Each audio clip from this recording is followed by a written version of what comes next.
We've not heard from you on Lyndon Dykes. Obviously, such devastating news for him, so close to the tournament to be missing out. How big a loss is it for Scotland as well?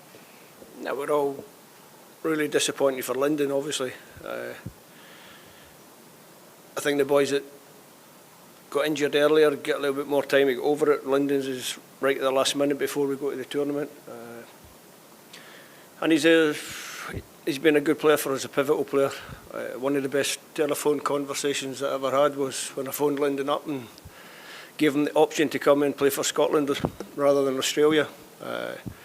Thankfully he chose us. That was 4 years ago, and I think the path that the national team's been on since then has been mainly on an upward trend. So grateful for what he's done up until now. Sad that he misses this tournament, but look forward to working with him again in the future. Are you able to clarify what the injury is? What happened? It's an ankle injury. Yeah. No contact, just the way he landed, the way he fell on it. Happens, unfortunately. Obviously, it leaves you with only two recognised strikers in the squad, and given that he kind of offers you something different in that position, what's the mindset in terms of a replacement? I've given myself 2 or 3 days just to think about it. There is no like-for-like replacement for Lyndon because he brings his own qualities. I don't really believe in like-for-like. Lyndon brings his qualities. Obviously, we haven't got them, so I'll have a little look at what's around. I'll decide what to do with the squad, and we'll go from there. I think you've said before that you would maybe look to the under-21s for any kind of call-ups going forward. Would that be the case if you decide to go down that road? Possibly, but not necessarily. That's what I would do. So something that we think about all the time. We like to have a connection with Scott's young team. I like to show that there is a pathway to the A squad from the under-21s. But obviously you've got to consider all options. That's what I'll do.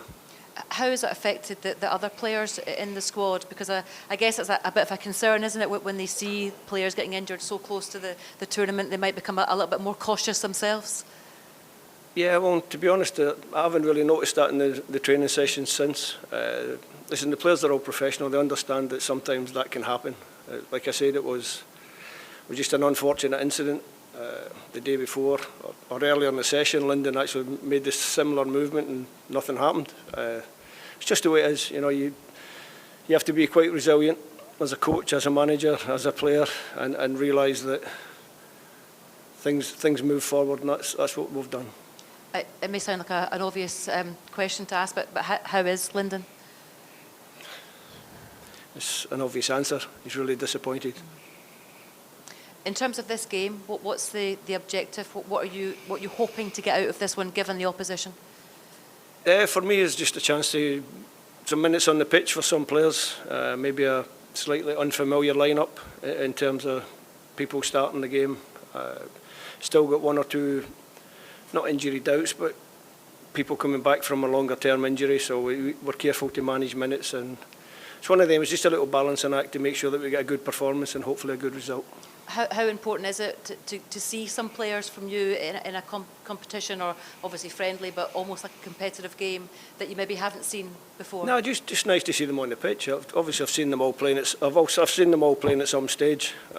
Some of them, like I said, maybe didn't get the minutes they wanted towards the end of the club season, so hopefully we can give them some that get them up to speed for the tournament itself. Steve, can I just ask, are there other players that have still got to kind of prove their fitness? I don't know, the likes of Stuart Armstrong, Scott McTominay, are they kind of going to be fit if needed at this stage? For this game? Well, for this game and Scott McTominay won't play this game. Stuart Armstrong won't play this game. John Souttar won't play this game.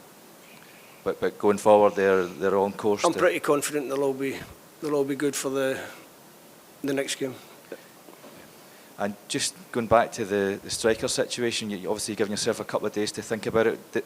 Are you definitely going to call someone else up, or is it a case of? No, that's why I'm thinking about it. So obviously, there's players maybe haven't played for 4 or 5 weeks as well. Are you likely to see them tomorrow, just to give them? The ones that need minutes, I'll get minutes. And obviously, you know, you mentioned it'd be a difficult thing for the squad to deal with as well. Is Lyndon, just losing him as well? Is that the sort of thing that can maybe even bring people close together? Have you got to try and use that as a kind of a way to, you know, to help the situation, the squad, just bring them together and do it for Lyndon almost as well? I think we're a pretty close group anyway. We've built up a good relationship with each other across my time in charge as the head coach. So we're in a pretty good place when it comes to togetherness and understanding what we're trying to do. And I noticed Greg Taylor, Scott McKenna are back with you as well. You've got everybody together again. Yeah, everyone here. Steve, a game against Gibraltar, which is, of course, a lesser level than what's expected in the Euros. How handy is it a game like this against lower opposition before a big competition? I think the most important thing for this game is that I've got players who need to play some minutes on the pitch, so that was the thinking behind taking it. Obviously, it's a nice venue for both countries to come here and play in a neutral venue. We expect a tough game, always tough. I think if you go into every game at international level, you always respect your opponent, and that's what we'll do. And we look forward to hopefully a good performance from us and a good result on the night. And Gibraltar, of course, play a low defensive block. Will you be hoping to work on some things tactically with that? Yeah, we can work on one or two things, but we're obviously working on our progress towards the championship. Gibraltar will bring their own style of play, and then it'll be up to us to break them down and hopefully score a few goals. But like I said before, we respect every opponent that we play. And on a lighter note, I'm not sure you'll remember, in 1991 you were part of the Chelsea squad that played Gibraltar in a friendly match. Is it nice to see a small nation come so far? Yeah, I think they've come a long way since then. We were one of the first teams to go over. I remember, I actually didn't play the game, I was injured. I sat on the bench. Thankful to sit on the bench because at that time it was the AstroTurf pitch with the very, very short artificial grass. It was a little bit bouncy and a little bit sore on the backs. But we had a wonderful weekend in Gibraltar at that time, and the people of Gibraltar made us very welcome.